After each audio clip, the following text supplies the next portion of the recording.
নবী বিনে গোয়াপন বলতে কেহ নাই জগতে।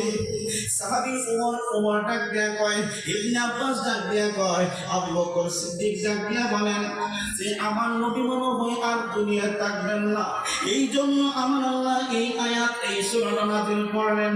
কিন্তু অন্যান্য সাহাবীরা তো বুঝতে পারেন না কি ব্যাপার।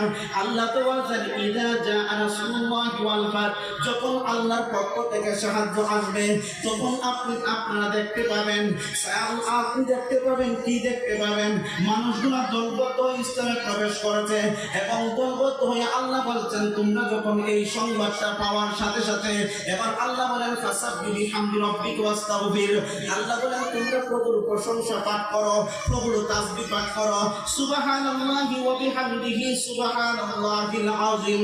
একবার যখন পাঠ করা হয় মিজানের পাল্লায় এত বেশি নেকি দেওয়া হয়। গুনাহগার উম্মতগুলো যদি দুনিয়ার মধ্যে সুবহানাল্লাহি ওয়া বিহামদিহি যদি এই শব্দগুলো যদি পাঠ করে দুনিয়ার মধ্যে এত বেশি নেকি হয়ে যায় আসমান আর জমিনের ফাঁকা জায়গা সমপরিমাণ।